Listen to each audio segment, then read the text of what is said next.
Oke guys, Assalamualaikum warahmatullahi wabarakatuh. Selamat datang lagi di Cerita Urip.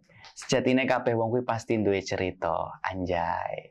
Oke, di sini spesial malam Jumat seperti yang saya janjikan kita akan menampilkan sebuah cerita horor dari salah satu narasumber dari Batu Malang Indonesia Raya. Ini dia Mbak Risma. Halo Mbak Risma, Ya. Assalamualaikum. Waalaikumsalam. Kenapa kok masih kayak dredeg gitu Mbak? Soalnya ini menahan itu Mas, banyak CCTV ini loh. Masa sih? Iya, Emang makhluk-makhluk itu. makhluk-makhluk. Soalnya sambil kita bercerita juga kita diawasi. Berarti di sana juga bisa mendengarkan. Iya, tapi kita tetap bersolawat ya. Oh iya, asyhadu an la ilaha illallah. Selawat ibu. Iya, asyhadu an la ilaha illallah. Isyahadat tuh. Allahumma sholli ala. Sorry salah yo. Oke. Jangan tegang dulu lah. Iki santai-santai dulu ya Mbak ya. Ya. Oke, Mbak Risma asli mana? Saya asli Batu Malang, asli Batu Malang. Asli Batu Iya, Malang. asli. Oh ya, tadi Mbak Risma berangkat jam berapa? Sekitar jam 9-an. Jam 9 siang. lebihan. Sampai sini jam setengah 2 tadi ya? Iya, setengah 2. Oke, berarti menempuh perjalanan ya sekitar 3-4 jam. Nah, alhamdulillah Mbak Risma waktu DM di Instagram ceritanya emang menarik. Akhirnya saya tanya, mau nggak ke sini? Akhirnya berkenan. Ya udah sekalian silaturahmi ya Mbak ya. Ya. Nah, guys, sebenarnya aku juga dredeg guys, karena kalau berbau-bau spiritual kayak gini saya juga takut gitu. Tapi nggak apa-apa, kalau banyak temennya sih it's okay. Nah, Mbak Risma itu umur berapa? Saya umur 26 tahun. Oh, 26 tahun. Iya. Berarti sama suaminya lebih tuaan sampean ya? Sebenarnya tahunnya sama, Sama, 97, bulannya. cuman bulannya aja. Cuman bulan apa? Bulan Maret. Oh, Maret. Oke, Mbak Risma. Bulan Maret. Saya bisa memprediksi Mbak itu bisa merasakan aura-aura kayak gitu ya? Ya. Oh iya, wong mau cerita kok. Sebelumnya. Oke, Mbak, gini.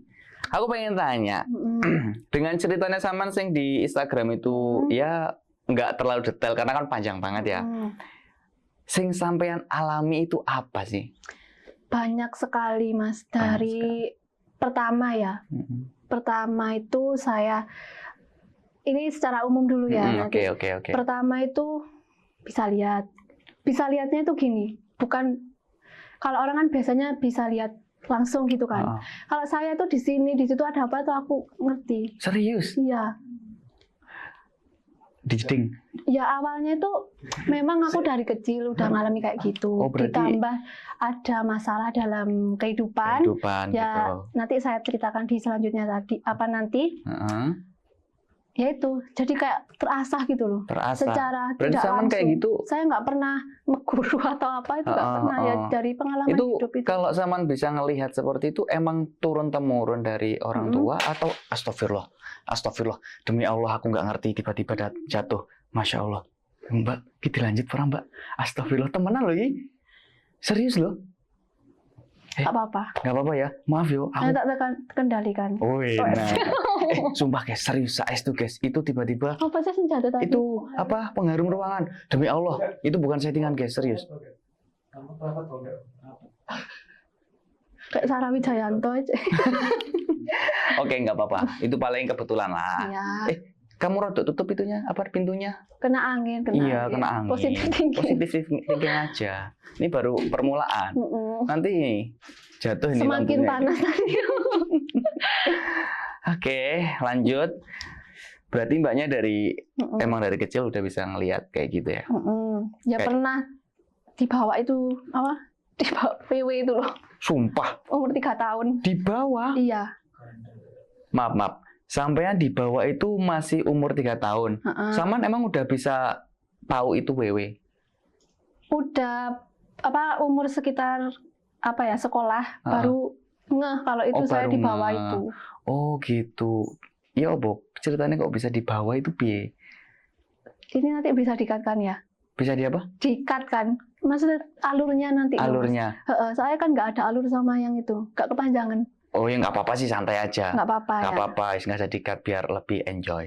Oh Oh Ya, ya. gimana? Maksudnya kan katanya tadi satu tema gitu kan. Enggak wes beda, gak wes campur lebih seru. Oh ya wes. Sing aku soalnya pengen penasaran WW kok bisa digondol WW gimana ini?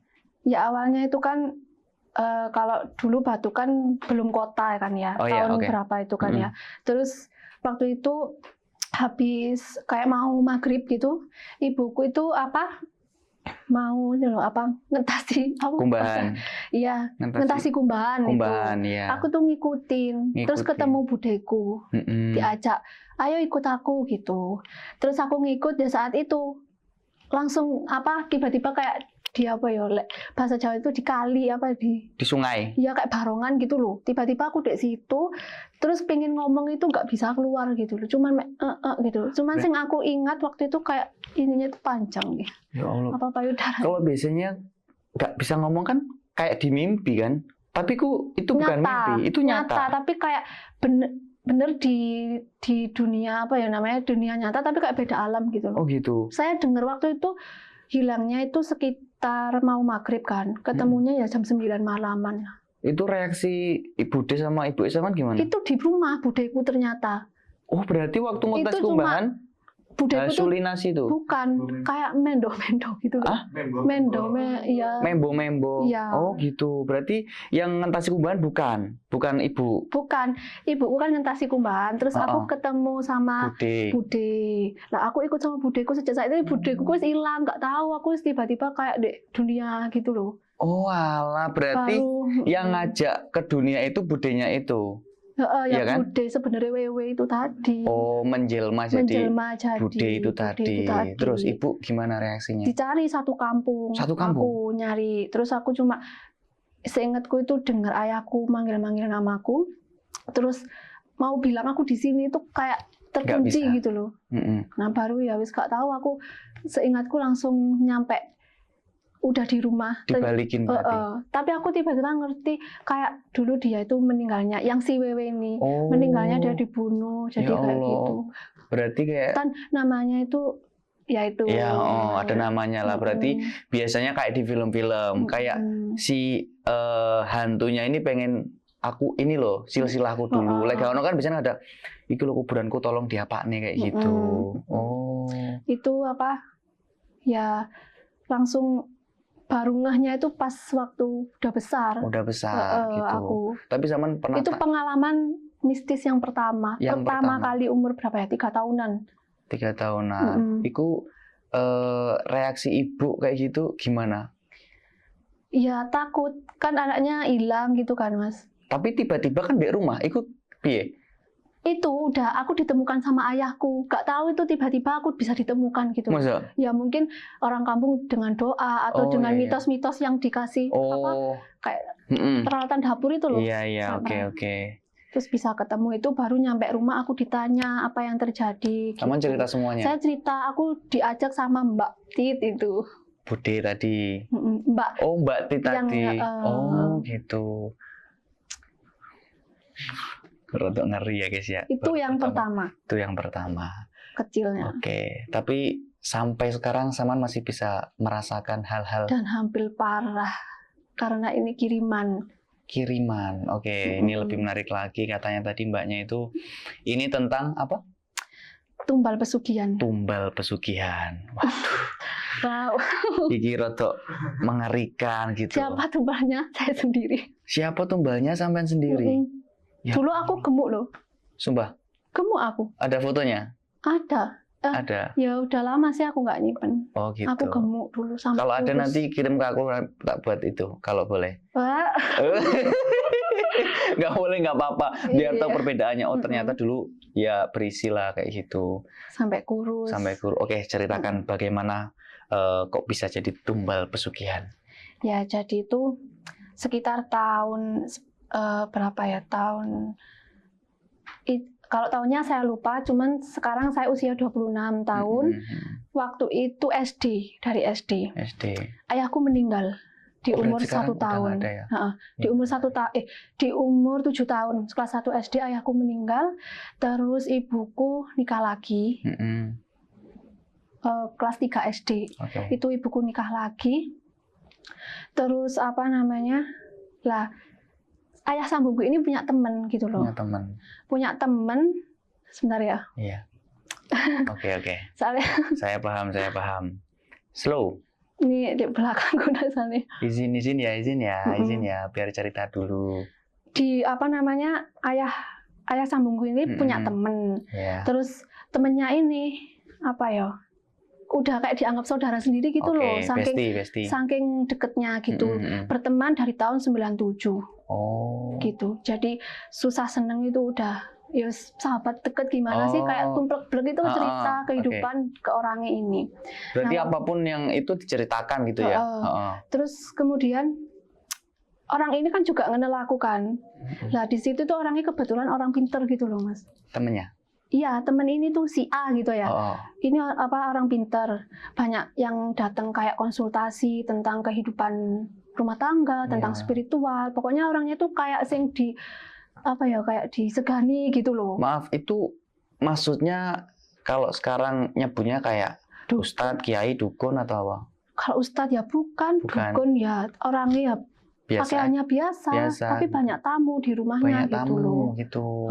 Berarti banyak orang yang konsultasi ke rumah dia, biasanya ada pengennya gitu. Iya, tapi waktu itu orang yang datang kan nggak tahu orang ini sebenarnya seperti apa. Aku pun waktu itu nggak tahu, keluargaku juga. Terus. Jadi berteman lama, sering ke rumah kayak gitu. Otomatis keluargaku kan juga ikut welcome, ikut apa ya? Kalau banyak orang konsultasi, secara tidak langsung keluargaku kan juga ikut konsultasi kan, masalah kehidupan apapun. Jadi tahu kan dalamnya sebenarnya keluarga ini, anak-anaknya, latar belakangnya. Jadi dia itu udah tahu gitu loh, dalamnya kayak gitu. Lanjut. Dan akhirnya akunya tadi latar belakangku ayahku udah meninggal. Jadi dia ini sekitar umur berapa ya? 60-an lah. Udah bapak-bapak. Udah bapak-bapak. Udah ya umur 60 ya. Kakek lah. Mbah. Oke. Orangnya ini tuh kayak apa ya, pembawaannya itu memang apa ya? Orang curhat itu kayak enak gitu loh. Oh iya. Jadi kayak bisa menerima. Terus bisa ngerti, otomatis kan bisa tahu hatinya orang kayak gitu kan. Terus akhirnya aku sering curhat ke dia, kayak nganggap dia itu kayak bapak sendiri gitu loh. Gitu. Ya orang tua aku ya nggak melarang, orangnya baik kayak gini kan. Aku sering curhat. Terus orangnya ngeplek aku langsung. Ya nggak apa-apa. Nih sambil minum dulu santai. Monggo. Ini loh Mbak, orangnya di sini tuh kayak marah gitu. Masa sih? Mbak Kak. Hah? Mbak Kun. Masa sih? Mbak Kun. Amit, monggo. Ya, marah soalnya juragane diomongno. Oh, juragane itu. Juragane ya dukun tadi itu. Iya nggak sih? Bapak A itu diomongkan. Soalnya ngikut aku kemana aja. Tapi sama nggak pengen, maksudnya nggak mencoba untuk menghilangkan itu? Berapa kali aku sudah kemana saja, orang pintar. Hasilnya? Ya ini tetap gini. Orangnya soalnya sakti banget, kayak menurutku. Oh gitu. Pernah diruqyah gitu nggak? Berkali-kali, Mas. Berkali-kali. Terus kan biasanya kalau diruqyah reaksinya kan ada reaksinya dari sampean kan? Ada, ya muntah gitu. Tapi aku kan tahu ini posisinya. Sampai aku tuh tahu itu masuk ke dalam tubuhku posisi mana. Oh gitu? Paru-paru, lambung atau apa gitu. Sampai aku keluar aku ngomong gitu. Sulit kayak apa ya? Butuh energi yang kuat gitu loh. Tapi sama bisa interaksi nggak kayak ngomong atau dalam hati? Bisa? Ngomong. Bisa? Oh gitu ya. Iya kan, mau apa gini-gini aku ngerti. Terus pernah dijawab? Dijawab. Apa? Mati. Maksudnya yang pengen mati? Aku. Pengen mbaknya sama mati gitu? Terus tujuannya itu apa? Karena aku yang ngebongkar semua kedoknya dia. Oh. Maksudnya ngebongkar itu dalam arti ke orang-orang atau? Gini, jadi ceritanya lanjut tadi ya Mas. Oke, lanjut. Apa dulu tadi sampai mana aku tuh? Sampai mana tadi? Oh iya, aku curhat kayak gitu ya sama orangnya kayak gitu. Terus? Nah, sejak saat itu sampai bertahun-tahun kayak gitu. Dia itu setiap minggu ke rumahku. Karena wis anggap saudara. Sampai pada akhirnya aku SMA. Aku wis udah pacaran kayak gitu kan. Lah dia itu sebenarnya udah ngerencanain itu tuh jauh-jauh hari dari aku kecil. Oh ini gitu. nanti targetku. Oh gitu. Sebenarnya targetnya udah banyak ratusan yang mati. Ya Allah. Dan kebetulan ini dapat aku sama keluargaku. Tapi sampai sekarang alhamdulillah masih. Iya, kuasa Allah. Iya benar. Sampai SMA, akhirnya si apa namanya ini apa? Si A. Si A ini aku sering sejak saat itu yo SMA ini mungkin yo udah dari minuman dimasukin. Kan dia sering ke rumahku, kasih makanan, bisa masuk kan? Bisa masuk. Dikirim dari sana, dimasukin. Jadi kayak aku udah ditanam gitu loh. Oh. Dari kecil itu, dari SD itu udah berarti ditanam. sama targetnya. Target selanjutnya. Oh ini pas ini anak ini. Kan kalau gitu itu kan lihat kayak weton gitu loh Mas. Tapi dia tahu berarti wetonnya sampean gitu. Tahu. Dia udah ngerti wetonnya ini gini. Oh pas ini target ini. Karena tumbal pesugihan itu kayak nggak bisa apa ya sembarangan. Jadi lihat medianya ini. Ini nanti ada sambungannya sama Nyi Blorong. Oh serius? Kok sampai sana? Kok ngeri ya? Lanjut. Seru. Karena biasanya tumbal pesugihan dari pantai sana kan anak buahnya Ratu Kidul itu ada yang jahat sama itu kan. Baik gitu. Ada baik. Kalau Ratu Kidul itu katanya aku baca-baca baik. Kalau Nyi Blorong ini yang jahat untuk tumbal pesugihan itu tadi gitu. Jadi langsung orangnya ngasih aku gini. Aku tuh sering sakit perut. Lah baru kayak bereaksinya itu SMA gitu loh. Sakit perut, diobati gak mempan. Sampai kepala sakit, sampai ronsen, nggak ada apa-apa. Oh pernah sampai ronsen gitu? Iya, kok sakit kepala aku terus berhari-hari. Minum obat gak bisa sembuh. Terus di ronsen juga nggak bisa sembuh. Gitu. Ya Allah. Akhirnya orangnya kayak sebagai pahlawan kesiangan gitu loh. Saat itu kan belum kebongkar kan. Oh iya. Diobati aku. Mari. Diobati, orang tua aku yo manut dituruti aja ya kan nggak tahu. Terus aku diobati gini nih. 5 menit kemudian nggak ada 1 jam. Aku langsung kerasukan. Hah? Kerasukan? Langsung saat itu juga di rumah. Itu posisi belum nikah aku. Oh belum nikah. Oh SMA ya? Lulus SMA lah. Oh lulus SMA. Pas sakit-sakit tuh SMA. Oh gitu. Pas lulus SMA itu aku baru diobati sama orang ini, sama si bapak ini. Kalau dari si A itu katanya kenapa? Katanya dari si A. Sakitnya. Itu baru ngomongnya pas aku kerasukan, dia bilang, "Loh, ini loh, banyak anak ini ku sebenarnya udah ditanamin orang ini." Jadi dia itu kayak ngelek-ngelek wong liya. Iya, padahal nggak ada, padahal dia sendiri gitu. orangnya gitu loh. Ya kan orang tua aku loh. Lah anak ini gak pernah hubungan sama orang-orang gitu ya. Siapa sih ngirimin kayak gitu loh maksudnya. Yeah. Terus aku ya wis kerasukan kuntilanak, macan, gendruwo. Just pokoknya banyak di dalam tubuhku ini. Sampai tapi aku posisi sadar. Anehnya, tapi kayak robot gitu loh Mas. Kayak gak bisa dikendalikan. Itu pertama kali aku kerasukan. Pertama kali itu. Keringet itu dingin. Terus pokoknya bentar. Ya, oke. Dedeknya lagi nangis, guys. Ya kayak gini nih anakku bisa aja dibuat kayak gitu. Masa sih? Biar aku gak bisa cerita mau berangkat ke sini pun. Tadi gimana berangkatnya? Kenapa tadi mau? Ya ada aja. Kayak sing kembuh, kayak kepala pusing tak apa gitu ada aja. Berarti paling gak mau aku itu terus berkembang gitu gak boleh. Kayak mau berobat itu ada air rintangannya kayak gitu. Oh iya. Terus lanjut yang tadi setelah kerasukan? Terus aku setelah kerasukan aku sisik mas aku. Ya, santai. Terus aku kerasukan. Terus aku langsung gini. Berapa menit pokoknya agak lama pas waktu kerasukan itu. Ya wis dari detik itu aku belum belum sembuh kan otomatis. Iya. Besoknya tambah parah. Jadi kerasukan terus tiap hari. Tapi emang kerasukannya waktu ada si A apa emang? Enggak.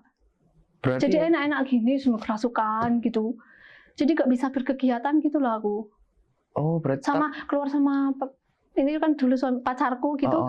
Aku kerasukan. Masa sih? Ke tempat apa sih yang agak itu kerasukan. Serius?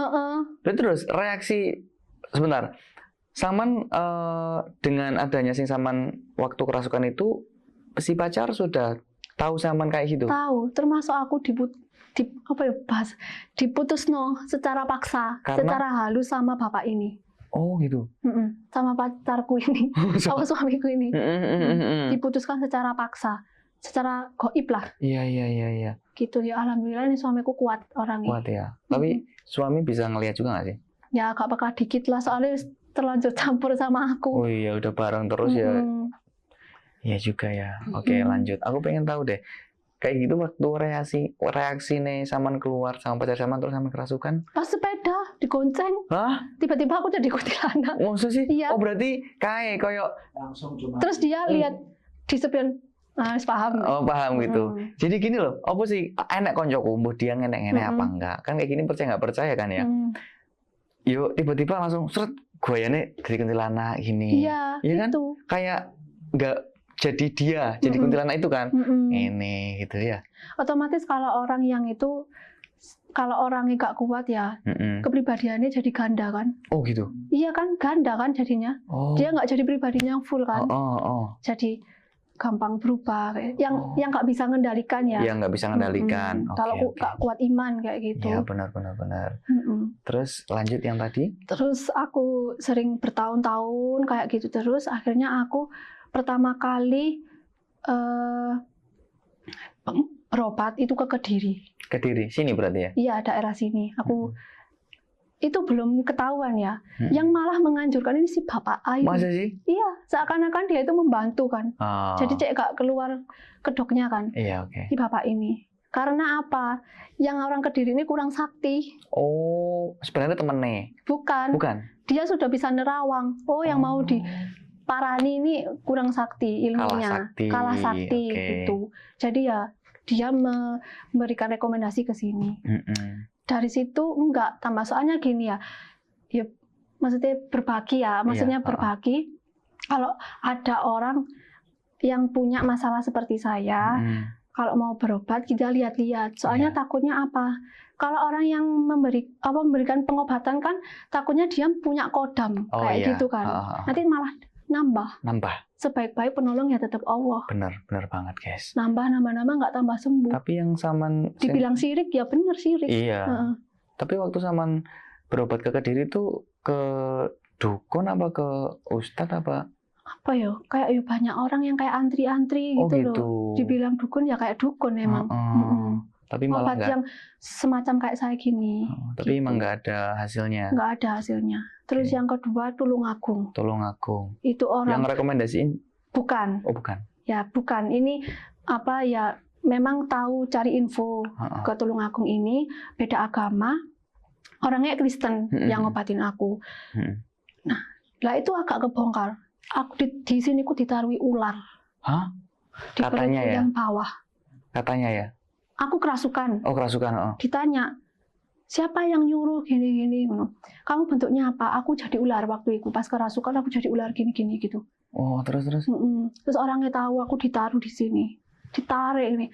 Apa ya? Ditanam itu di dalam perutku yang bawah. Jadinya makanya orang yang balik sering pipis. Nah itu dipertanyakan. Oh gitu? Iya. Sering pipis kayak gitu. Gejalanya seperti itu kan, awalnya non medis jadi medis. Iya. Gitu. Tapi jujur loh, aku kalau kamar mandi sehari bisa 10. Ya kan kalau banyak minum ya kamar mandi. Oh iya juga ya. Iya. Tapi serius aku tanya ayang sebelum tidurku ya aku bisa pipis 3-4 kali. Kan bisa dari minum, dari cuaca. Positif thinking lah. Iya, positif thinking. Oke. Lanjut. Kalau nggak ada apa-apa itu ya nggak apa-apa. Oh iya. Ya itu terus ditarik, goib gitu ya. Ya aku kelihatan langsung keluar itu nih. Ular. Tapi yang bisa ngelihat sampean? Ya orang itu ini tadi sama aku. Oh, gitu. Aku berusaha untuk bantu ngeluarin juga. Masa sih? Usahanya untuk ngeluarin. Jadi nggak pasrah sama orang yang ngobatin aku. Gitu. Ayo gitu. Antara hidup dan mati. Keluarin gitu, langsung dimasukkan ke botol sini, dibuang. Tapi orang lain nggak bisa ngeliat ya? Ya biasa, orang lain ya nggak ada apa-apa gitu kan. Oke. Jadi masih banyak itu buku ini. Sampai sekarang? Nggak tahu aku sekarang. Soalnya aku udah capek aku. Terakhir tanya ke orang-orang pintar kapan? terakhir ini setelah yang dari Tulungagung Tulungagung. ini. Nah, dari Tulungagung baru kebongkar. Gimana? Ditanya, siapa yang nyuruh kamu? Jinnya bilang, ini. Semua satu keluarga kaget. Gak nyangka orang yang selama ini dianggap kayak saudara, ternyata seperti itu. Gak nyangka lah, kan gak mungkin bohong kan? Iya, benar. Iyalah, kan aku juga kalau gak jinnya ngomong kan gak mungkin aku ngomong. Gitu. Ya sejak saat itu kebongkar, dia dendam sama aku. Tapi maaf, kalau Saman udah tahu yang ngelakuin katakanlah si A, Saman setelah pulang itu langsung ngomong ke si A atau pura-pura nggak tahu aja? Langsung ngomong. Udah takat, orangnya udah nggak pernah ke rumah. Oh, sempat ke rumah. Dia kayak sebenarnya dia udah tahu, tapi kayak orang nggak biasa gitu. Tapi keluargaku udah nggak welcome. Udah nggak welcome ya. Tapi nggak yang belak-belakan gitu, nggak. Okay. Udah nggak dibukain pintu atau apa gitu. Oh iya. Kayak nggak nyangka kok bisa udah dianggap keluarga. Kita ya banyak berbuat baik, tapi kok dia nganggepnya kayak gini. Tapi sekarang orangnya masih ada? Masih hidup. Masih sempat ngobatin orang-orang?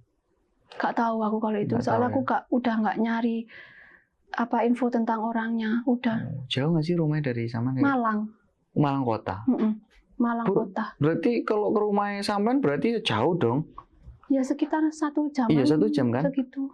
Berarti emang dia udah niati. Iya, niat. Makanya dia sejauh apapun 1 minggu sekali loh ke rumahku. Setiap hari Sabtu. Oh gitu. Aku sih ingat. Iya.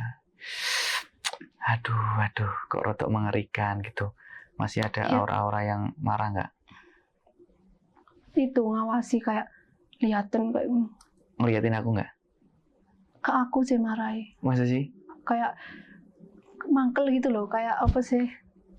Sinis gitu loh gitu. Tapi gitu. Bisa nggak waktu dia marah reaksinya itu kayak contohnya ya kayak seumpama tadi tuh jatuhin barang tak apa gitu? Bisa Mas. Masa sampai memberikan celaka juga bisa. Ya Allah, kesampean apa ke orang lain? Ya nanti ada tragedi banyak banget di cerita selanjutnya. Masa sih? Ya Allah. Antara kematian. Oke, coba ceritakan salah satu. Terus kemudian aku nikah. Oh iya, nikah. Nikah pun sampai akhirnya aku nikah, itu perjuangan banget. Gimana perjuangannya? Aku nikah itu sampai apa ya? Bentar Mas aku. Oke. Sambil minum, santai aja. Iya. Slow.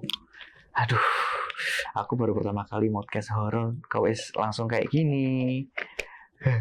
Parah tapi aku ini Mas, aku banyak nemuin tragedi gini, tapi aku capek kok, aku gak selesai gitu loh. Tapi ibu juga menyadari? Ya ibuku sampai geleng-geleng gak ibu sama yang orang tua aku sendiri gak bisa, gimana ini anakku gak sembuh gitu loh. Gak bisa itu, ya bisa nyembuhin ya aku sendiri. Oke, lanjutin gimana yang waktu pernikahan tadi? Aku nikah, aku itu kalau dengar ada jawab pernikahan itu wis langsung kayak pingin kerasukan. Ada jawab? Pakai bunga minta makan. Oh gitu? Gitu. Terus apa yang dominan di aku itu waktu itu Mbak Kun itu kan, jadi kayak pengen makan bunga kayak gitu-gitu. Jadi akhirnya aku nggak ada adat, langsung Islam, pakai Islam aja. Oh gitu. Itu pun aku mau nikah itu udah wis mau kerasukan. Terus kayak nggak boleh.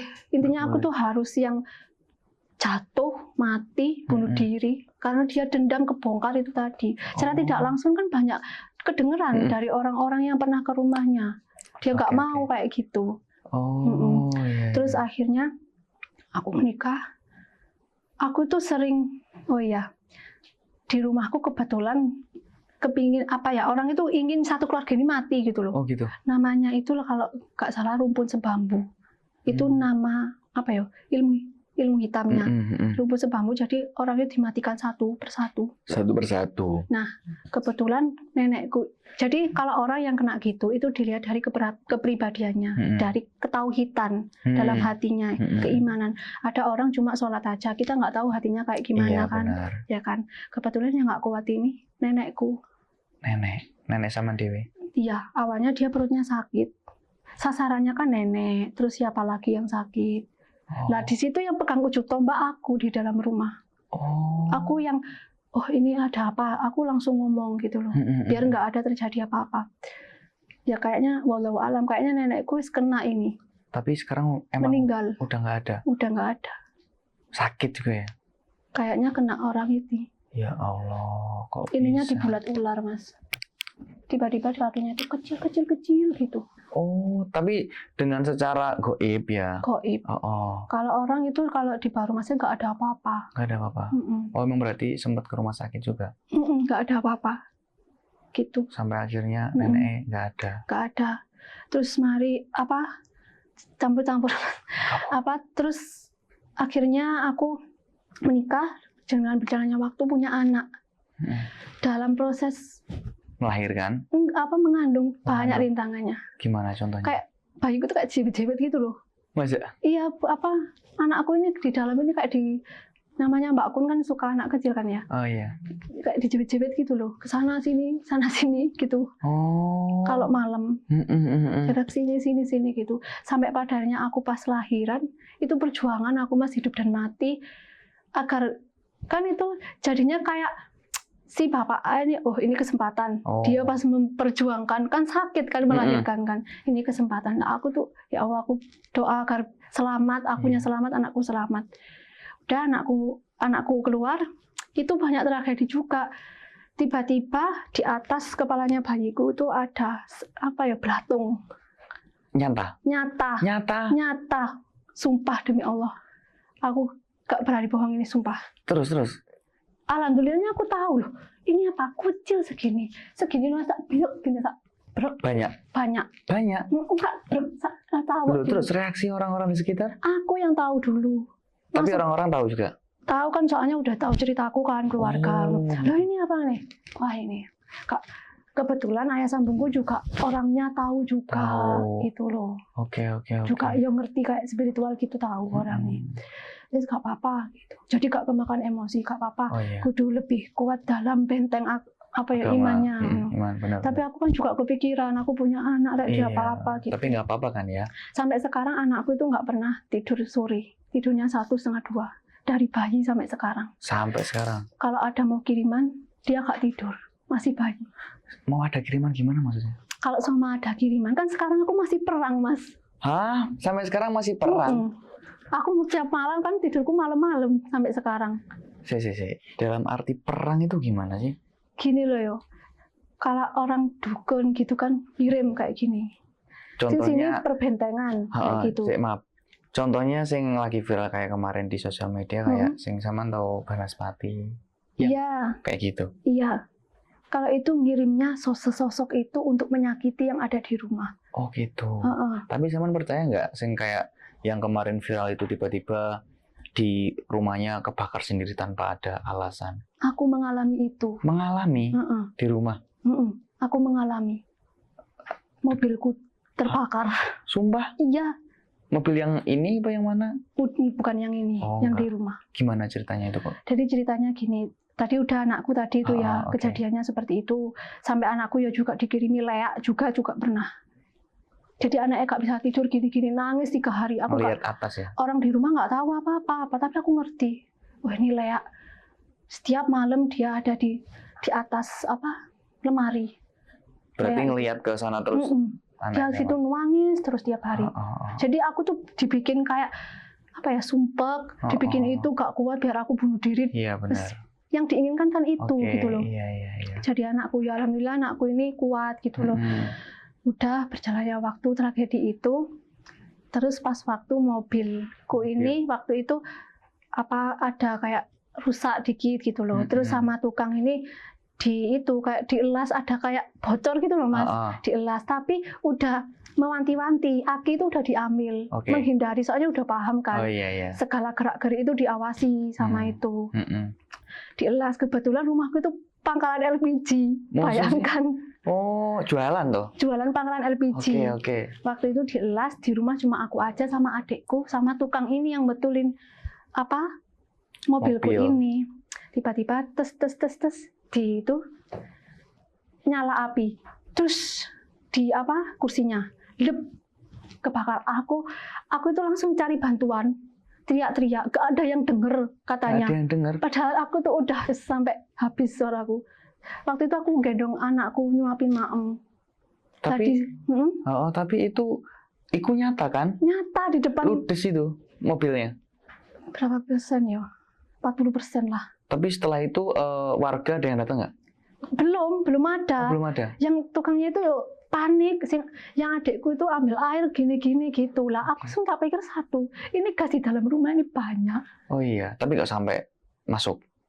Ya, alhamdulillahnya. Oke. Alhamdulillahnya itu udah padam, baru orang Warga. kampung baru datang. Udah padam baru datang. Tapi itu ya wis lambat dikit wis gak tahu aku Mas. Oh iya. Bencana benar satu ya. kampung. Ya Allah, ya Allah. Saat itu juga aku kerasukan. Kerasukan saat itu juga. Itu bilangnya gini. Itu aku yang pakai kukunya tudes-tudes gini. Oh gitu. Mbak akunya itu. Oh, yang ngelihat itu siapa? Ya aku, kan itunya masuk di dalam tubuhku Oh, kan, iya. kerasukan. Langsung aku sama ayahku ditanya.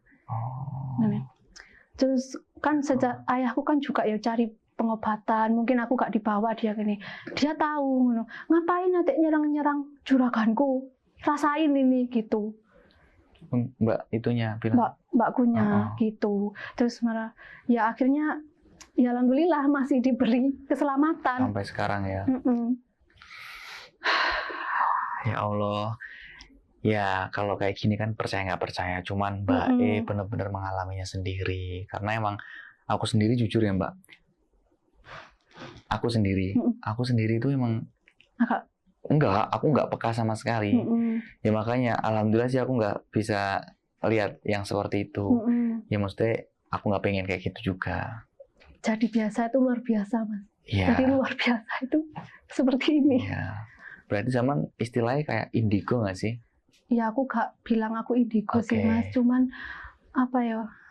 Sebenarnya ini bencana buat aku. Tapi kalau aku bisa mempergunakan dengan baik pun ini juga manfaat buat orang banyak gitu loh. Benar-benar banget. Ya segala pertolongan hanya satu sama Tuhan ya Mbak ya. Terus rumahku juga kebakar juga pernah.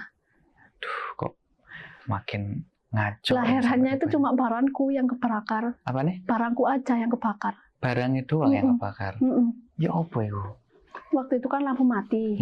Mbak maaf yo, sikilku. Iya nggak apa-apa Mas. Suwanta ini. Waktu itu lampu mati, terus ada ibuku tuh kasih lilin. Kasih lilin, tiba-tiba lilinnya itu jatuh malam kan. Ibuku udah tidur, semua udah tidur. Kok ada nyala-nyala itu apa? Terus lilinnya itu jatuh, terus dapurku itu udah kebakar, habis pisan. Dapur. Harusnya itu lilin kan habis kan. Iya. Kalau semua kebakar, Oke. lilinnya nggak apa-apa. Nggak apa-apa. Dan barang yang habis punya aku. Padahal posisinya lilin sini, barangku sini. Yang sebelah ini nggak kebakar. Ya itu tadi, langsung aku masuk kerasukan lagi. Ini Jadi apa? genderuwo. Disebul gitu. Oh, gitu ya. Kalau Nggak genderuwo- nalar tapi ya, aduh. Kalau genderuwo kan emang sosoknya besar gitu ya. Jadi kalau nyebul bisa kayak naga atau nggak sih, bisa push gitu. Wallahualam. Aduh. Terus, aku ada pertanyaan Mbak. Ini, kalau perasaan Saman pertama kali tahu lek Saman diguna-guna gimana? Aku tuh dari kecil udah ngerasain pahit. Pahit sekali. Maksudnya aku juga dari keluarga yang broken home kan. Oh, broken home. Ayahku meninggal saat aku kelas 1 SD. Ayahku meninggal itu masuk JTV kok. Masa gara-gara apa kok? Dibunuh. Innalillahi. Dikeroyok orang 11. Gara-gara? Dibunuh. Ya maksudnya kan motifnya kenapa? Gak tahu ya, mungkin kayak salah paham gitu loh. Oh gitu. Aku kan ayahku asli Surabaya. Di sana kan banyak orang Madura gitu loh, kayak carok-carok gitu loh. Oh iya, oke. Ya itu. Berarti dibunuh. Kebetulan orang ayahku juga itu orangnya apa ya? Karena pergaulan orang Surabaya yang seperti itu, dia kalau di sana Surabaya itu mindsetnya kalau gak berani, gak laki, kayak gitu kan. Dia pasang namanya kanoragan. Itu buat susu. Kekebalan. Kalau dibacok gini nggak kebal. nggak mati. Nggak mati. Itu apa Panuragan? Kanuragan. Kanuragan itu sejenis susuk bukan sih? Apa ya, kayak dimasukin kodam kan? Oh iya. Dimasukin kayak gitu. Tapi benar dibacok nggak itu? Ya pernah dibacok gini, terus katanya ibuku ya yang tahu, aku kan masih kecil gitu. Diseret sama itu hilang. Padahal udah berdarah gitu loh. Oh, dibacok emang benar-benar berdarah, tapi diginiin hilang. Oh, gitu. Dan terus dikeroyok. Ya, siapa yang menanam keburukan pasti akhirnya juga keburukan kan? Iya benar. Gitu kan? Oh. Ya matinya karena ulahnya sendiri kan. Kalau orang pakai kanuragan hawanya emosi, ini loh aku kuat, aku gini kan? Iya, oke, gitu. oke. Ya buat pelajaran jangan buat teman-teman jangan seperti itulah. Akhirnya kayak gitu. Jadi teman-temannya tuh ngerasa kok orang ini gini sih. Akhirnya kayak memasang strategi yang pernah disakiti itu kayak ngumpul jadi satu, pengen balas dendam gitu loh ke ayahku ini, ya almarhum ayahku ini. Terus ya udah dikeroyok orang itu, ditusuk perut sini. Aku kelas 1 SD. Tapi zaman belum paham. Paham. Malam Minggu, aku tuh masih di bangku loh sama ayahku. Besoknya udah nggak ada. Itu terpahit. Dan sampai sekarang ini, akhirnya aku tuh kayak jadi orang yang apa ya, kayak kok gini sih hidupku, aku jadi orang yang kayak sendiri, kayak gak bisa nerima keadaan kenyataan gitu loh. Oke. Makanya sedih itu jangan berlebihan. Benar. Karena berlebihan itu pasti dicampuri hal seperti itu. Iya, benar banget. Sejak saat itu aku jadi sering kayak ditemenin gitu-gitu itu. Itu. Ya Allah. Sampai mobil pernah tiba-tiba dimasuki kucing, padahal tertutup. Iya, tutup gitu. Bisa masuk? Nggak tahu aku tiba-tiba ada kucing. Pada saat di jalan kucing tuh gini, hampir aja aku nabrak. Tapi masuk? Iya, aku nggak tahu tiba-tiba udah di dalam, padahal tutup semua. Terus kucingnya keluar hilang. Ajaib banget kucingnya. Itu berarti kucing yang bernyawa 7 bener ya? Berusaha untuk aku udahan. Tapi aku ya buat tips teman-teman ya, nggak apa-apa berobat, tapi kita bisa lihat orang yang mau orang yang mau menyembuhkan itu orangnya kayak gimana. Tapi sebaik-baik penolong itu tetap Allah gitu loh. Benar. Ya sesuai masing-masing agamanya. Iya, benar. Terus kita juga hati kita dibersihkan kayak gitu. Kebetulan aku juga itu sih kayak mondok gitu loh Mas. Kayak mondok daerah Malang sana itu pondok Torikot. Torikot rohani gitu. Iya. Jadi kita itu membersihkannya dengan mandi. Makanya orang yang malas mandi lah tanda tanya itu. aduh, aku jarang mandi loh Mbak. Tapi lihat dulu kan gak semuanya dibilang seperti itu. Iya. Cuman tadi. Benar banget, oke. Karena makhluk itu tuh takut sama air, kan dari api. Oh iya, kalau kena air padam. Sama tergantung dari jinnya ini, dia energinya kuat atau enggak, kayak gitu. Kuat atau enggak. Kalau yang biasa-biasa aja yang di jalan-jalan nempel gitu mandi hilang. Kalau kiriman ya butuh perjuangan. Oh iya, kiriman. Butuh keimanan. Yang paling susah itu menghilangkan tuh kiriman. Iya enggak? Kiriman dan dari dukunnya ini seberapa saktinya. Oh gitu. Oh iya Mas. Terus kemudian yang bapaknya ini naruhin aku Nyi Blorong itu di dalam tubuhku ini. Dia nikahin aku secara goib. Medis. Kok medis? Secara biasa gini loh. Bilang ke ayahku, anak ini harus aku nikahin. Secara agama ya biasa kayak gitu. Tapi ayahku tuh kayak dimahaba gitu loh Mas. Kayak manut aja gitu. Okay. Secara gaibnya dia nikahin si Nyi Blorong ini. Karena pesugihan itu si klien ini menikah dengan si Nyi Blorong ini untuk untuk berhubungan intim setiap gitu. Oke. Dan baru dia bisa memberikan kekayaan. Dia memakai media aku. Tapi bukan berarti aku sama orang itu bukan ya. Cuman secara itunya alasannya biar dia kalau ngobetin aku itu kan menyentuh gitu. Alibinya seperti itu. Oke, kita cut dulu ada azan sebentar. Oke teman-teman, kita lanjut karena tadi ada azan. Mbak Risma, kita lanjut lagi nggak apa-apa ya? Iya, nggak apa-apa. Oke, tadi sampai mana ceritanya? Sampai mana guys ceritanya tadi guys? Sampai tadi aja yang katanya anaknya tadi itu? Iya, anakku itu sampai tiba-tiba tuh gatal di tubuhnya ini, yang terutama di bagian kaki. Kemudian tak kasih obat tetap gitu kan. Akhirnya kan udah tahu kalau pengalamannya udah nggak enak-enak kan. Oke. Akhirnya tak kasih garam sama daun kelor, katanya kan gitu. Oh iya, Ya daun kan? kelor. Terus aku rendam pas mandi, itu keluar kayak belatung gitu. Yang seperti waktu pertama apa? Enggak, kalau itu nyata ya, yang habis di lahiran. di atasnya itu nyata. Kalau ini kayak goib, penglihatanku Kayak aja. sampean tok sing bisa lihat gitu. Oh. Jadi biarnya kesannya tuh kayak medis gitu loh. Oh, anaknya gatelan karena alergi kayak gitu. Biar banyak minum obat. Akhirnya kan ginjalnya yang nggak kuat. Benar. Apalagi masih kecil. Gitu. Jadi kayak triknya itu halus banget. Oke. Mbak, ada pertanyaan lagi, Mbak.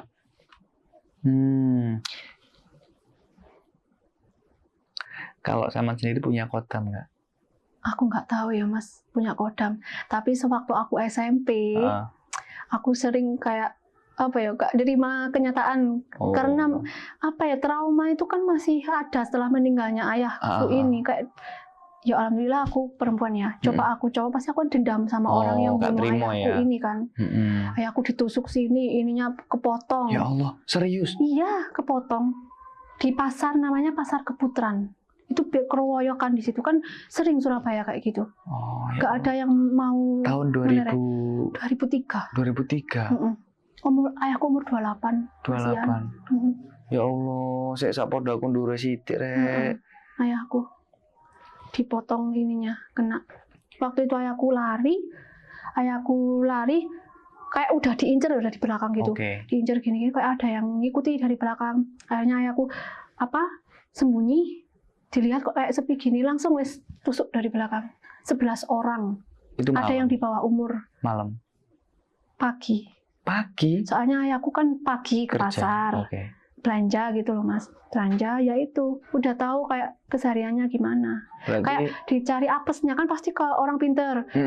Orang ini pasang ini, cari apesnya apa? Katanya melewati ini loh, umbul-umbul yang ada bambunya sing kayak bendera gitu, katanya seperti itu. Ngelewati itu katanya tapi juga tahu aku juga nggak hari paham. Apesnya setelah ngelewati umbul-umbul terus mungkin itu. Dari weton atau dari harinya ini pas ini emang kayak gitu biasanya kan, kalau emang sing yudek film-film itu ya.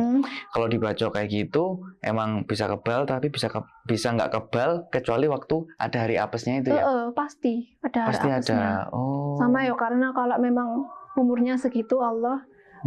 Tapi sampai sekarang ayahku kayak belum tenang karena matinya seperti itu. Aku sering ketemu ayahku di depan rumah posisi berdarah-darah. Dia minta tolong sama aku, tapi sebanyak-banyak aku doain, tetap amal perbuatannya semasa hidup. Benar. Berarti itu Saman di otaknya Saman itu ya? Enggak, itu langsung lihat aku. Enggak mesti, jadi kadang bisa langsung lihat, kadang dari sini gitu. Oh ya Allah. Setelah kejadian ayah Saman itu diroyok 11 orang itu, Saman pernah nuntut nggak ke orang itu? Enggak, cuman aku kelas 1 SD, Mas. Aku diwawancara wartawan, kenapa ya cuma gini-gini aja. Pak D aku malah yang bilang aku di depannya gini, ini apa? Aku nggak ngerti apa. Tapi orang tua menuntut nggak? Orang tua? Iya, maksudnya kan nggak terima pasti. Iya, menuntut. Itu sempat jadi buronan juga. Yang membunuh itu. Tapi sekarang udah ketangkap. Udah bertahun, udah keluar mungkin, udah yang mati, gak tahu aku. Ya Allah. Itu ya sejak saat itu aku kayak jadi orang yang kayak sulit kayak berteman pun, kayak aku kok gini, kok beda kayak yang lain kayak gitu. Aku sering di kamar. Lah aku itu tiba-tiba kayak dengar suara orang nangis loh di itu di teras rumah. Kok ada orang nangis, tak dengerin gini. Akhirnya itu kayak hanyut gitu loh, kebawa ceritanya yang nangis ini. Ya sama Mbak Kun tadi, orang yang mati penasaran. Ini. Jadi kayak berbagi kisah gitu loh. Jadi rasanya aku kayak curhat, tapi tak kasat mata, jadi aku rasanya kayak ditemenin terus gitu. Tapi bikin maksudnya dengan adanya si Mbak Kun ini nyaman nggak di hidup Saman? Waktu itu aku ngerasa nyaman, ternyata itu buat bumerang buat aku sendiri. Gitu. Iya. Sekarang nggak? Kan kalau gitu kan kayak posesif gitu kan ya. Iya. posesif gitu kan. Jadi ya mau nikah itu perlahan dihilangin. Banyak banget di tubuh Gigi Mas. Sampai nyai itu tadi. Terus apa kuntilanak itu gak tahu kuntilanak merah, kuntilanak. Oh, gitu. Tapi si suami menyadari itu semua dan bisa menerima sampean ya? Iya, sampai aku tuh tiba-tiba nggak ada rasa sama pacarku waktu Tiba-tiba? itu. Aku blokir 1 tahun, dia kayak dibuat jauh gitu loh Mas. Okay. Gitu, tapi dia tetap kekeh. Dia juga ke orang pinter nanyain aku gimana gini-gini. Sejak saat itu dia ngerti. Terus belum nikah? Terus aku dikasih tahu orang ini loh, ini aku gak percaya. Bapak A ini loh gini, aku gak percaya. Percayaannya kebongkarnya ya dari aku waktu kerasukan itu. Duh, sampai baru kemarin hari raya kalau nggak salah. Aku itu bawa berkatan bawa nasi buat mertuaku di payung pujon situ yang liku-liku itu. Tiba-tiba mobilku tuh kayak bau kebakar itu loh Mas. Bau kebakar ini apa? Terus baunya tuh kayak sing tak dudukin yang sebelahnya supir itu. Dibuka, air radionya habis. Masa? Padahal baru diisi. Ternyata di itu kayak di bocor lah. Biar bocor. Sama Mbak? Ya itu aku sambil gendong kerasukan. Kerasukan? Gendong dedek itu? Kayak dedek. Suaranya ya kik gitu. Masa sih? Terus nambahin ini kayak gitu gimana? Apa sembuh sendiri apa gimana? Ya keluar, aku jadi aku sendiri. Tapi sebenarnya masih ada dalam tubuhku. Oh gitu. Sebenarnya sakit sih ada. Tapi aku udah di aku. Sama cara ngono jenenge apa sih sing dadi wong? Gini aku marah kerasukan. Yo bisa, tapi kan aku tak mengendalikan lah. Apa sing jadi orang lain itu apa? Mediasi. Oh, mediasi. Gimana? Kalau sama jadi Kunti gimana? Ya wes tiba-tiba aku jadi gitu wes. Gimana sih pengen lihat tahu? Gimana? Jangan Mas. Jangan nanti buat kebaikan semuanya. Oh iya. Oh gitu ya. Ya kayak gitu. Oke. Ngeri guys, episode kali ini malam Jumat. Kalau kalian nontonnya sendirian, ya janganlah. Tapi lebih suruh sendirian sih. Cuman kalau buat orang-orang yang suka penakut kayak gitu, kayak bojoku penakut. Bojoku tuh penakut kalau nonton horor itu pasti, ayo temenin. Sebenarnya itu aku sih lihatan sosok gini-gini itu gak takut. Sebenarnya jin itu punya hati loh Mas. Sampai yang di dalam tubuhku lu kasihan sama aku. Salah satu jin yang ada di tubuhku ya. Soalnya jadi dikirim banyak kan, kuntinya gak satu aja. Ya kan? Ya ada ini kalau aku ngerasain sekarang ada di paru-paruku. Jadi aku kayak sesek ngerasainnya. Oke. Terus di perut, kepala. Di saat ini aku ngerasain gitu. Kalau kepala ya mungkin dipengaruhi. Aku itu dibuat mau cerai sama suamiku sampai sekarang. Berarti biar nggak ada sing nolongin aku gitu loh. Berarti kalau emang dibuat cerai itu kayak sama sering bertengkar. Sering. Hampir tiap hari. Gara-gara apa itu? Ya hal sepele. Ya. Orang rumah tangga itu ya ada aja kan. Apalagi ada kayak gini. Kalau kita nggak kuat. Apa laki-laki menahan omongan agar nggak terjadi yang diinginkan. Ya udah nggak tahu. Makanya sebenarnya ya jin kan ada di mana-mana. Sebenarnya banyak rumah tangga di luar sana itu perceraian. Yo itu jin. Gara-gara gak itu, hanya kiriman kan. Hal seperti itu. Makanya kita harus bisa memilah kayak gitu. Benar banget. Tuh. Jangan-jangan ini orang-orang yang putus cinta juga karena jin bisa ya? Kalau itu udah takdir mungkin. Takdir ya. Maksudnya udah jalannya. Jalannya. Kamu pacaran ya? Besok putus lah, hati-hati loh. Oh enggak, jangan bercanda. Jangan ke dukun-dukun. Tetap ke kamu Islam kan? Nah, sholat. Ya, banyakin sholawat. Bener, sholawat. Tuh. Sholawat itu ampuh sekali. Benar banget.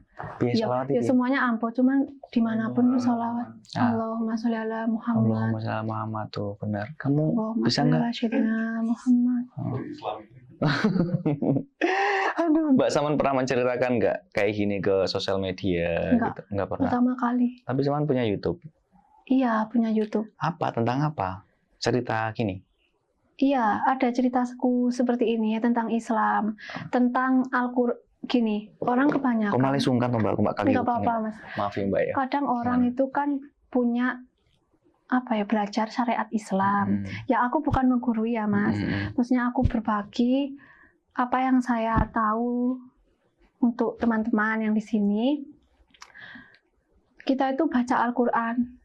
Nah, kebanyakan orang, oh aku baca Al-Qur'an udah ibadah. Padahal ada yang salah apa?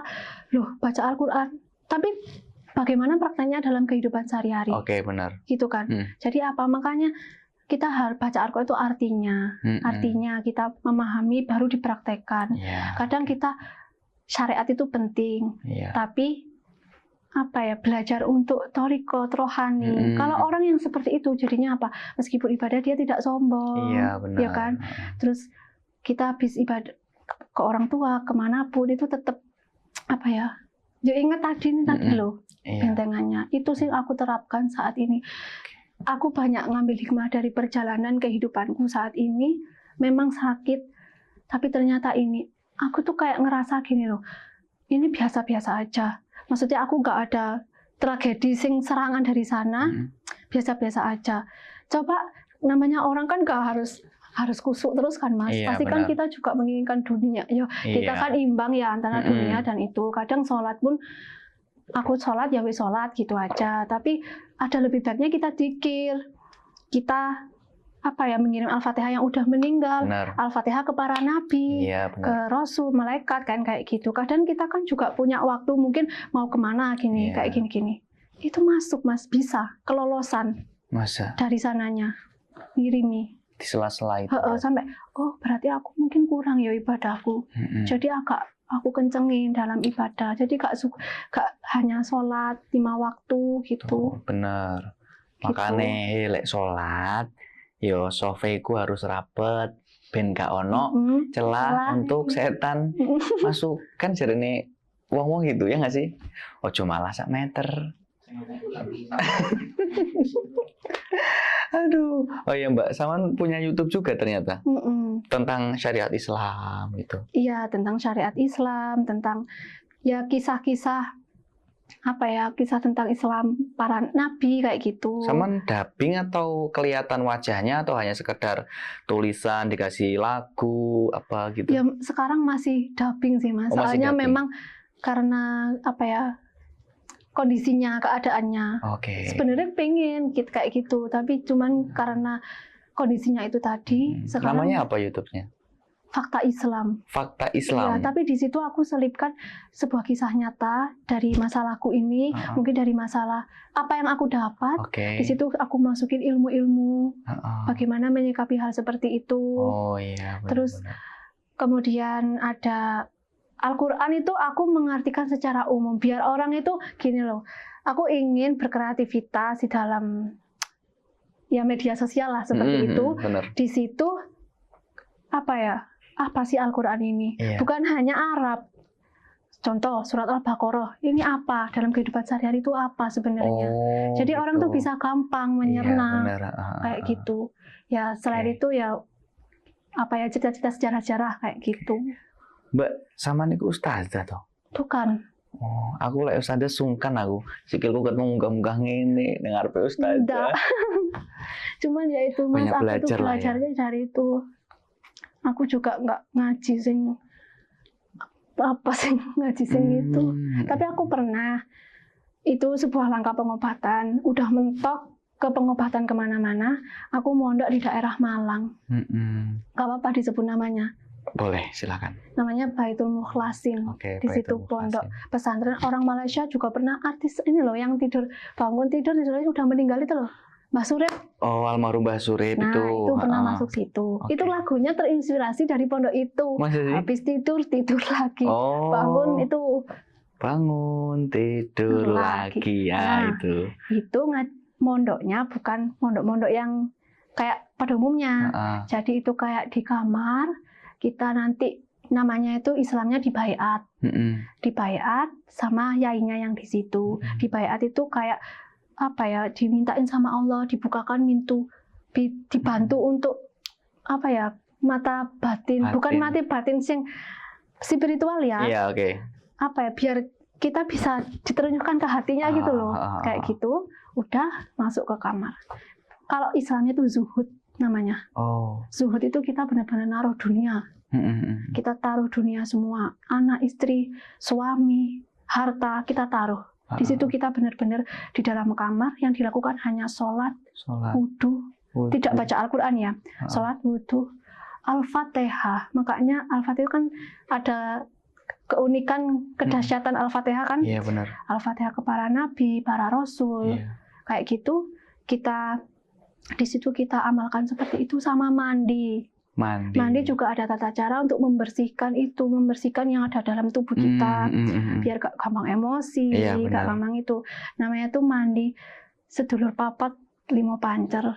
Apa? Sedulur papat limo pancer. Kan kita punya saudara 4 kan, kalau meninggal di belakang keranda itu, kan kita punya saudara. Itu dimandiin, dibersihkan dengan doa, ada doanya. Doanya kalau bahasa Indonesianya itu, ya Allah, saya minta dibersihkan, semoga sehat, diberikan jasmani, rohaninya sehat. Ya cuma itu aja doanya. Kalau pakai bahasa Indonesia kayak gitu ya. Setiap malam. Setiap malam kalau mau subuh gitu loh. Gitu. Tapi beda, Mbak. Kalau teman-teman niatnya nggak gitu. Apa? Niku nawaitul husla itu.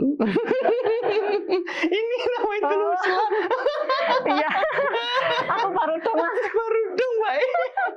Ini kalau setiap mau subuh nawaitul husla. Aduh, kayak gitu loh, Rek. Mandiku sih kayak gitu, Cok. Ya, Mbak ya. Mandi malam. Loh, kenapa kok sakit masuk angin? Lah nggak ada doanya. Ya, itu. Kenapa kalau zaman dulu orang belum subuh mandi? Orang dulu kuat-kuat. Soalnya belum subuh udah mandi. Tapi bener nggak sih kalau mandi itu di atas maksudnya jam 2-3 itu malah lebih bagus? Ya kan? Ya memang lebih bagus kan, kayak fresh. Tapi kalau masih di bawah jam 12 gitu kayaknya. Enggak, kalau di situ ajarannya sekitar jam 1-2 itu baik. Itu baik ya. Mandi udah gitu 1 minggu di dalam kamar. 1 minggu full di dalam kamar maksudnya? Iya. Dari Kamis sampai Kamis. Kita masuk dalam kamar, udah. Yang biasanya main HP, gak main HP. Ya. Yang biasanya itu udah gitu. Seberapa kuat. Benar-benar kita naruh dunia. Jadi kalau udah masuk di dalam, ya Allah, seberapa nikmatnya hidup di dunia ini. Hanya tidur di kasur itu jadinya nikmat. Soalnya tidurnya kan di lantai. Iya, benar-benar. Terus puasa. Puasa juga? Iya, di dalam kamar itu. Puasa, sholat, wudhu, mandi. Cuma 4 itu yang diajarkan. Puasa, mandi. Ada yang bisa nggak? Kalau Sawan udah pernah ya? 1 kali. 1 kali? Nggak kuat? Aku keluar kurus. Nggak kuat 1 minggu aku. Tapi keluar kurus karena nggak makan? Nggak, karena puasa? Puasa. Aku puasa. Terus puasanya itu cuma itu aja. Mutih nggak sih? Enggak. Itu apa? Buka aja. Sahurnya enggak. Nggak sahur juga? Enggak. Itu cocok itu kalau saya. Kalau saya pengen mengurukkan badan bisa ya di situ? Iya, bisa. Saya itu bonus ya, Mas ya? Itu bonusnya. Berarti. Saya gendut sekali karena saya ini. Ya keluar dari perjuangan aku di dalam itu. Perjuangan yang makhluk-makhluk itu. Makhluk itu. Tapi keluar, ya Allah, ternyata makan kerupuk itu nikmat sekali. Nikmat sekali. Iya, aku dulu pernah di pondok juga, Mbak. Cuman gimana? Di Wates Kediri sini. Ya, namanya di pondok kan namanya tirakat kan. Iya, tirakat. Aku pernah makan. Sampai makan itu gini. Agak sedih sih ceritanya. Pondok Ramadan itu biasanya kan aku wis guyu lho bakule iki.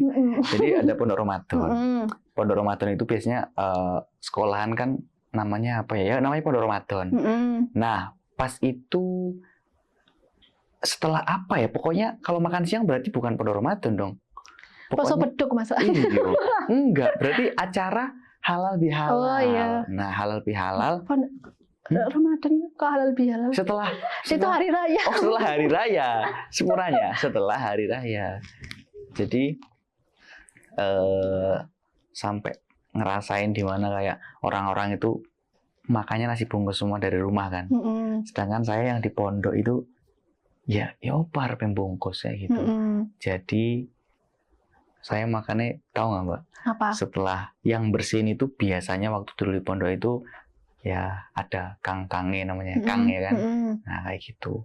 Jadi setelah bungkus sisa-sisa makanan dari teman-teman ini dimasukin ke dalam karung buat dibawa ke sampah, aku melayu neng sampah. Makan.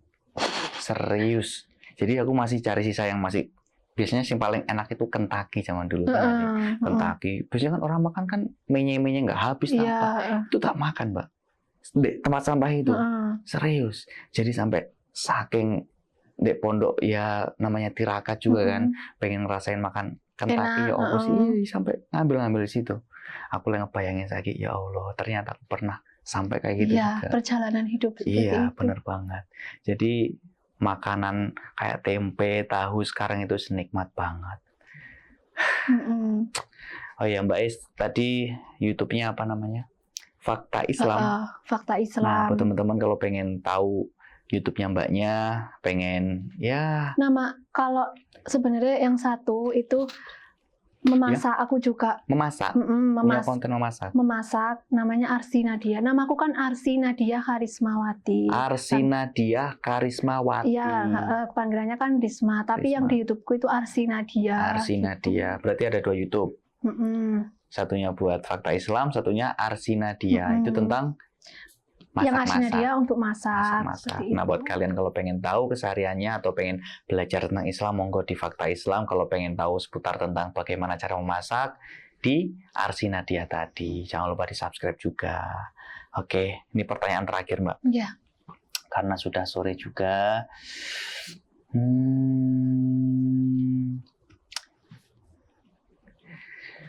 Mbak apa? Kalau kalian pengen tanya apa? Pertanyaan terakhir. Saat gini loh, aku tuh seneng dicurhati orang. Iya, benar. Soalnya aku merasakan itu, kalau orang ngomong itu aku ngerasain apa yang dia rasakan, kayak hati gitu loh Mas, dari hati gitu. Jadi, oh masalahmu ini ya, jadi ini keluarnya ini. Ya, berarti gitu. Saling curhat, cari jalan keluar kayak gitu. Kayak lebih kepribadian sih. Oh, kepribadian. Oh, orang ini kayak gini ya kayaknya kepribadiannya. Aku sering gitu. Sama berarti bisa nerawang gitu? Nerawang sih enggak, cuman dari foto ini orangnya kayak gimana, orangnya kayak gini. Oh gitu. Gini. Coba aku Mbak. Ya jangan Mas. Loh, kenapa? Jangan. Ya. Aku pengen tahu kepribadianku tuh gimana sih? Banyak kepribadian kan. Dari segi apa gitu, dari segi keluarga, dari segi apa ya, rezeki. Kalau rezeki aku nggak bisa lihat rezeki orang. Bener. Rezeki udah ada yang ngatur kan rahasia. Iya, rezeki udah ada yang ngatur, bener banget. Pertanyaan terakhir, kalau Saman udah ngerasain hal-hal yang seperti ini sampai sekarang belum bisa keluar, jalan yang Saman pilih ini sekarang apa Mbak untuk mengatasi ini semua? Jalan yang saya pilih saat ini dengan berjalannya waktu, banyaknya rintangan di saat aku mau maju, rintangan ini. Memang sempat putus asa, tapi yang saya pikir jangan, kayak menurut prinsip saya, jangan jadikan masalah itu menjadi masalah lagi. Oke. Gitu. Kalau kita punya masalah dibuat masalah lagi, ya udah nggak jadi masalah, nggak jadi selesai, jadi masalah numpuk gitu loh. Iya, jadi kayak contoh kita punya masalah A, contoh saya punya masalah ya seperti inilah, spiritual, kayak sihir kayak gini-gini yang saya alami.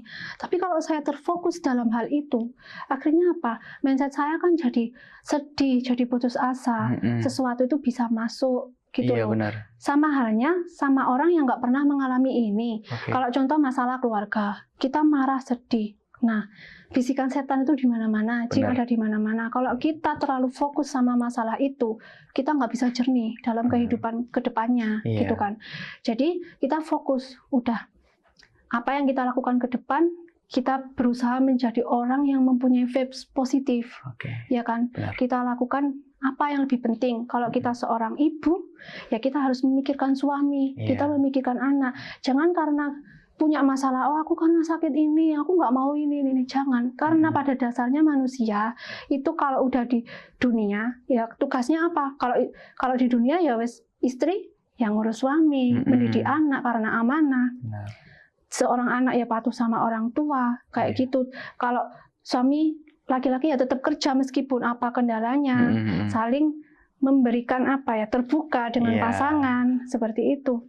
Meskipun kita merasakan seperti ini, ya wes, makanya adanya dzikir dalam hati itu kan untuk menguatkan, sholawat itu kan untuk menguatkan. Ya udah, kalau kita tetap kayak gitu ya udah. Makanya kan kita semoga selamat dunia akhirat. Lah sekarang selamatnya apa? Ya kewajiban kita di dunia ya dilakukan, akhirat ya itu diperintah Allah dilakukan. Iya benar. Kan otomatis selamat. Iya benar banget. Harus imbang lah. Gitu. Kalau yang aku alami sekarang ini ya udah, itu yang aku tanamkan. Gak tahu nanti Allah itu menjadikan hidupku yang bagaimana, ya itu Allah yang mengatur. Cuman aku berusaha yang terbaik untuk kedepannya. Oke, benar sekali. Gitu. Oke, karena durasinya udah panjang banget, kita juga, waduh, kalau makin ke sini ceritanya sebenarnya masih banyak banget ya Mbak ya. Cuman ya ini udah panjang, udah waktunya mau sore banget juga.